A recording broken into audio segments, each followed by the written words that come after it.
You're listening to the Love Your Neighbor podcast.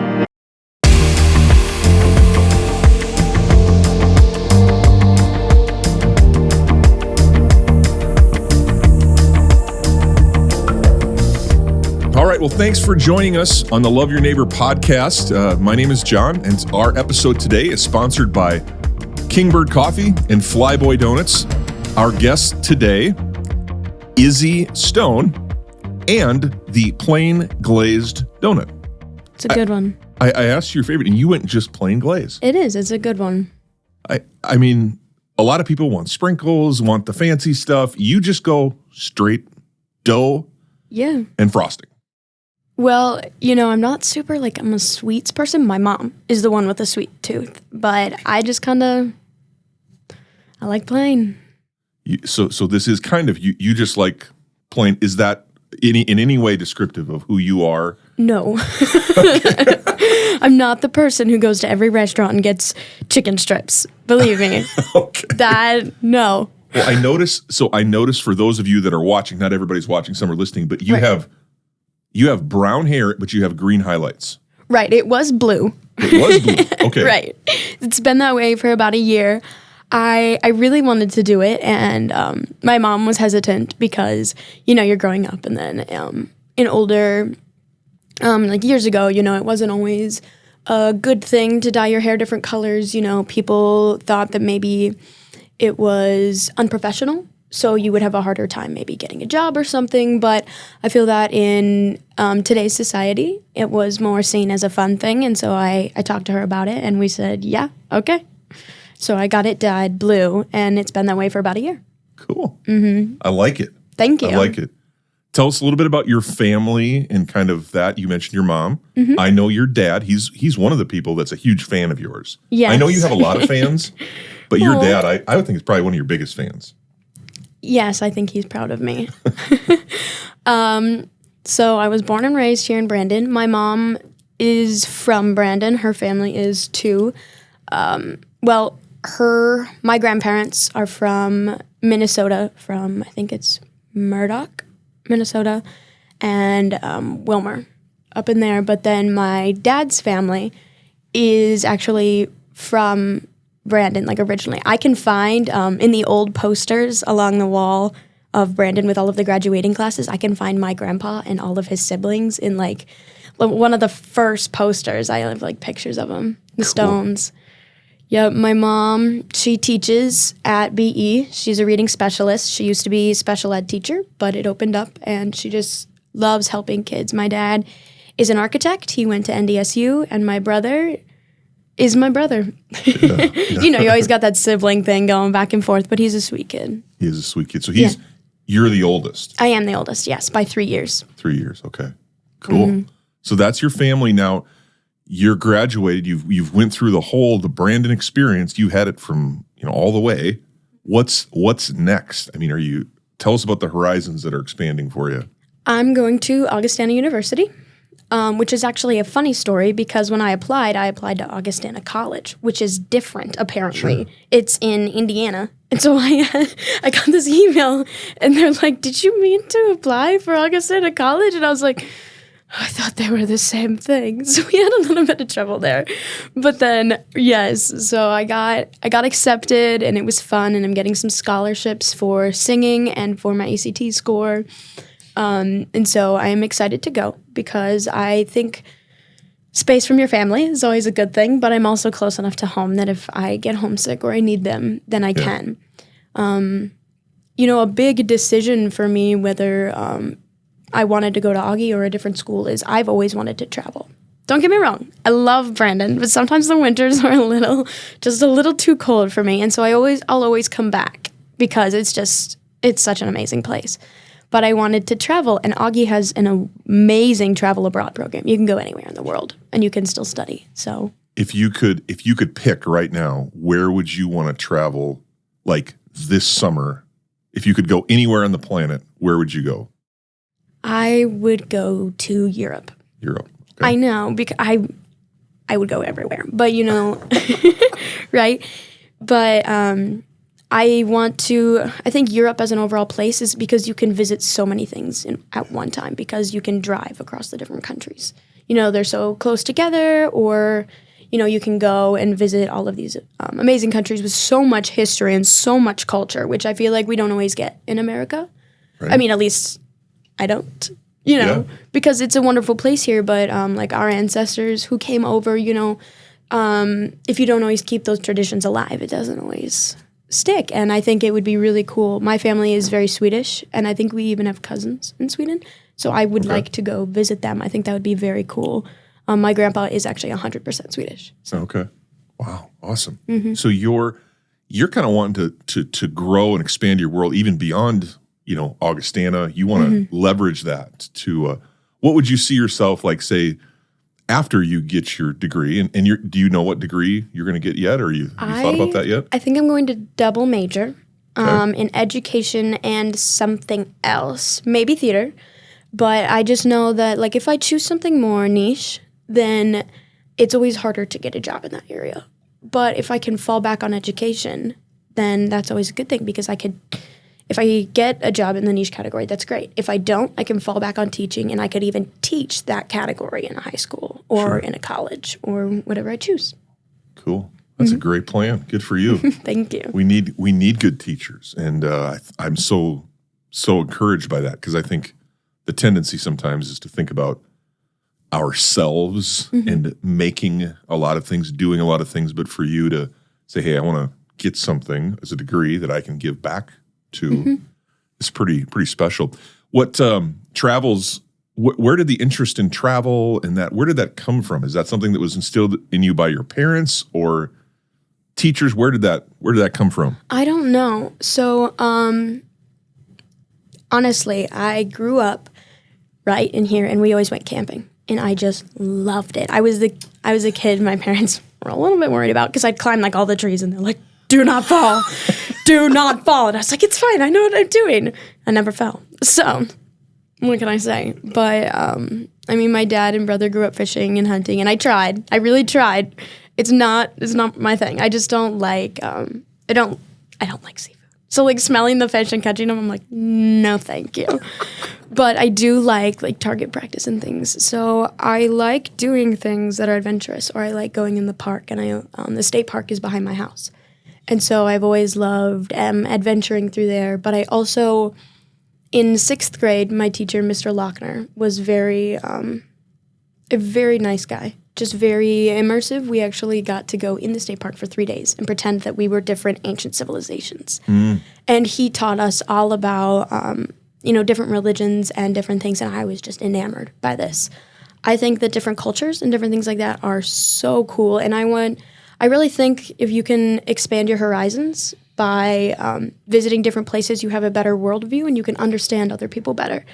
And I have a strong calling to help people, and I would like to be able to take a look at everything around me and look at all of my resources and everything I know and be able to help specifically with that. So that's awesome. That is so cool. I think that's something that when we think about the community of Brandon, I have this idea in my head, having chose to come to Brandon to be part of that sort of a team to help people take the next step. I have this vision of us as like kind of a platform. Like what we do in Brandon is really purposed to send people to wherever they're being called to go. Oh, yeah. And so to hear you say that, and having just walked off the graduation stage, you've got an idea of where you want to go and how you want to make a difference. That's pretty cool. Talk a little bit about you're involved in theater. Yes. What other things are you involved in? So I have played tennis and golf, and I'm in choir, and I used to be in oral and chirp, right? And I've done many things. I was in trap shooting for a year. Oh, nice. Yep, 1 year. And then I was in biology club a little bit, and then I was in, what's it called? It's where you make stuff up on the spot. I'm losing the word. Extemporaneous? Improv club, yes. Improv club, there you go, sure. And I really like just random stuff. I have a million hobbies. It's so bad. I actually take up an extra room in our house. I feel terrible about it. Really? Okay. Yeah, because I just have like so much stuff. I have a sewing machine, paints. I like woodworking. I like doing it all. And so I'm very, I guess, a well-rounded out person. But it's always really nice to have different experience in different categories. Mm-hmm. What would you say, just for in all of the things that you've been a part of? I got to see you be the bird lady in Mary Poppins. Right. Amazing job. Thank you. Not necessarily being familiar with the theater and stuff, I was struck by the community aspect of it and how you guys all work together and just watching it play out.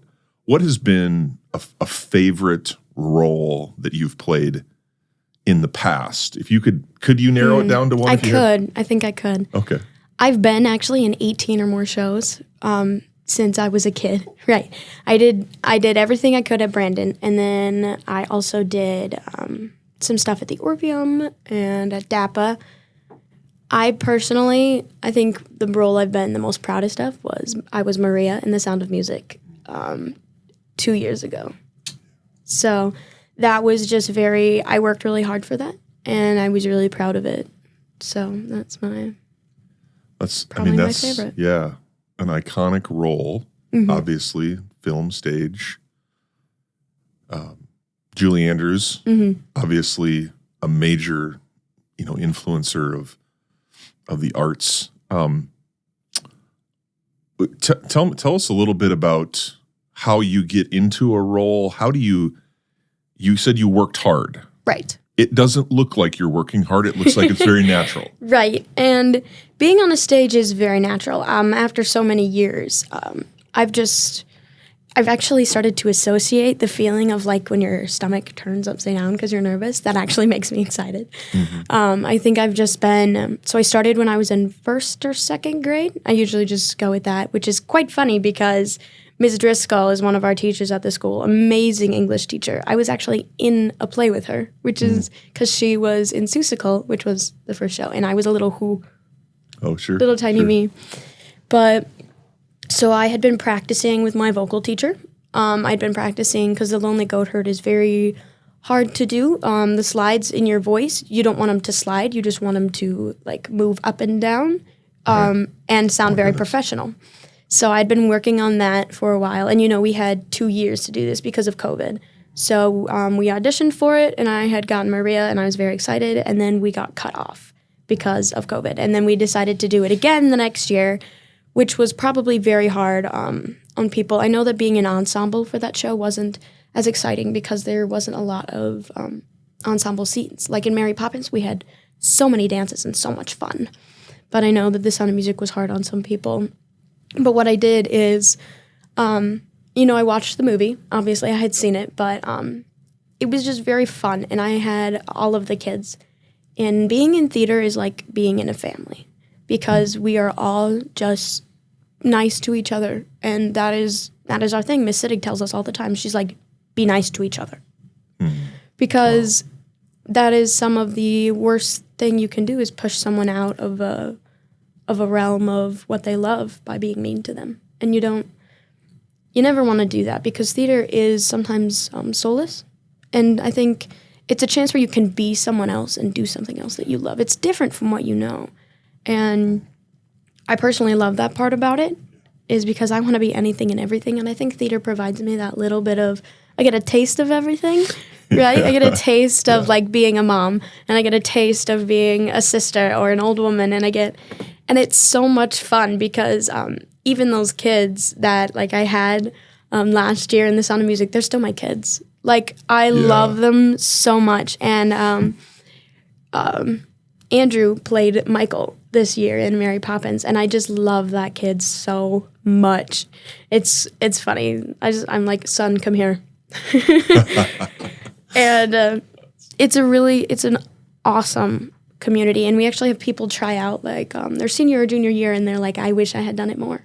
It's because the community of people, we have to work together, and we have to be a family, and it's really wonderful. It's definitely provided me with lots of love, and it's given me a lot to work towards in life. This is going to sound like I'm tagging on, but it's so cool to see that. I grew up I didn't have the same kind of experiences or opportunities, but I was involved in theater.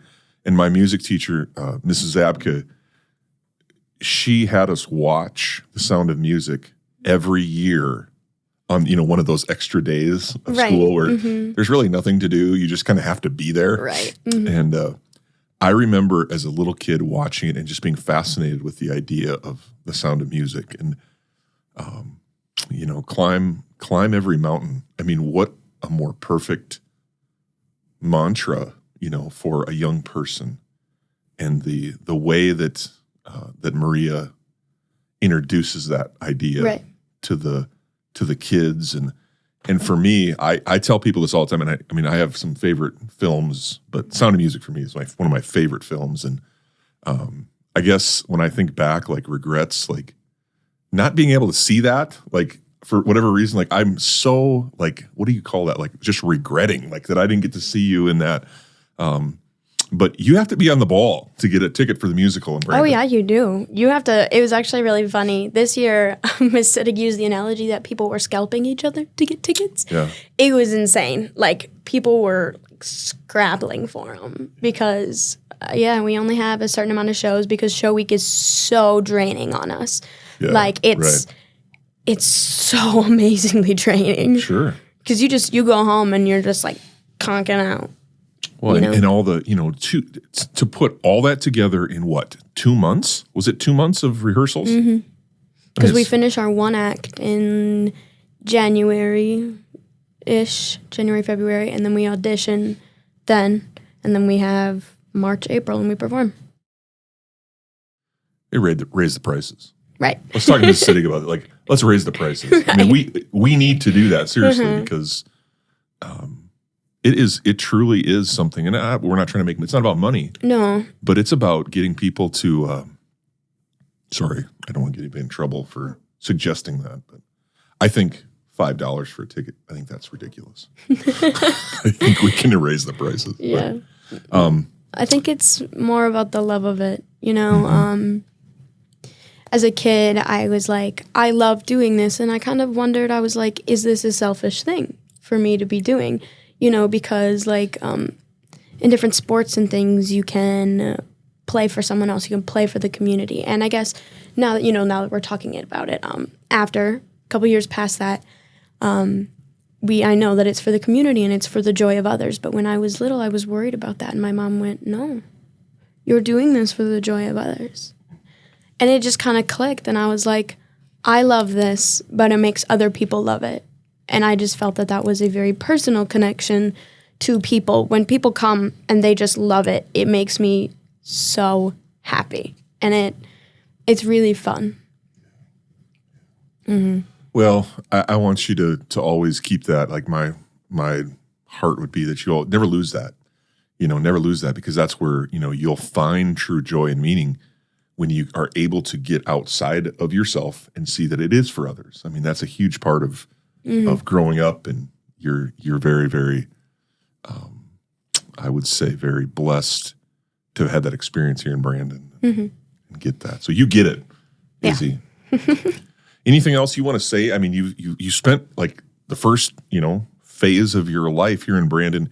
Is there anything you'd want to say to people in Brandon, or people, maybe some of your kids behind you that are coming up? What would you want to say, or advice you'd want to give to people of the community or in the community?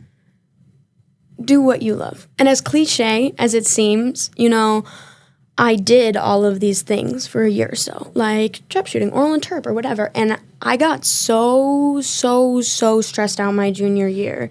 And I have clinical anxiety, so that's kind of normal. But, and I had to cut some things loose. And it felt very freeing, because I know that I loved doing these things, but doing what you love should not be stressful.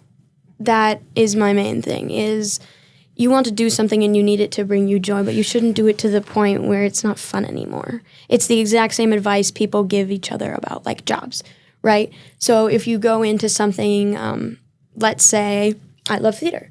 Well, if I try really hard to become an actress, there's also that scary part that it could become draining and I wouldn't find love in it anymore. And so there's a very fine line of that. Do what you enjoy, but don't hurt yourself doing it. That's what I would say to everyone coming up in the ages, but to people in Brandon, you just really made my childhood worth it. We used to have, we had neighborhood parties. We'd have bonfires in our driveway, and it was basically just an invitation. People would come over, lawn chairs and a beer, and they'd just come sit down. And we used to all play Ghost in the Graveyard together, and it was just fun, actually. I have a gruesome story about that, but I suppose I won't share. My brother broke his fingernail off. There's a whole... Oh, my goodness. I know. It was like, how do you do that? Playing Ghost in the Graveyard. What did you do? Perhaps it was a ghost that did it. Oh, that's very true. Could be. I'll tell Gavin. If you're back, so you said your backyard is a state park, so there's stuff creeping back there like that you might not be aware of. I live here, and across the street, my neighbors live here, and the state park is right there. So I actually live across the street from the people who have the state park in their backyard. Yes. We have found snakes in our lawn, though. Like a little baby one. My mom is terrified of snakes, but I'll pick it up and stuff. It's cute. Is there anything that you're afraid of? Missing out on things. I really think that's my biggest fear. I realized it when I told my mom, because, I want to be everything. It's strugglesome. It was really, really hard for me to pick a major because of that. Because I think business is interesting, and biology, and traveling, and history, and I love it all. Yeah. And so that's a little scary for me, but I figured out I think I have fear of missing out. I guess it's called FOMO, which is I don't know if I love that acronym, but I guess. Well, just always realize, whenever, you feel like you're missing out on something, understand that your father graduated from NDSU. Yeah. So you're firmly grounded in Americana. Right. No, it's funny, when he went to NDSU, they used to call him the old man because he went to the military, and so he was a little older than everyone. And so they called him the old man, and he was just like, yeah. Yeah, he and I were in college together at the same time. Oh, yeah. And we we realized this later. Mm-hmm. You and I had a conversation. We realized it later, but yeah, we were there at the same time. So, I'm sort of cheekily reminding you that. Yeah. I mean, you have those good, strong moorings besides Brandon. So, right. Izzie Stone, thank you so much for taking time today and sharing with our community beautifully. Thank you for sharing your story, and I know this will be an inspiration, and hopefully best to you at Augie, and we'll do our best to keep updated, but please stay connected. Let us know what you're doing theatrically. I don't want to miss another one of your roles. All seriously. Right. I want to make sure that I get to in on all those. So I suppose I'll let Mr. C know, and he can spread the news. He is good at that, isn't he? He's good. He's the loudspeaker. Mm-hmm. So that's good. Well, hey, thank you, Izzie. Appreciate you. Thank you. Thank you for joining us on the Love Your Neighbor podcast. The purpose of the Love Your Neighbor podcast is to build community one conversation at a time. You can help us build that community by sharing the podcast on your social media channels and rating our podcast on whatever platform you're listening from. Another way is to let us know of any neighbors who have a story. Go LYNX!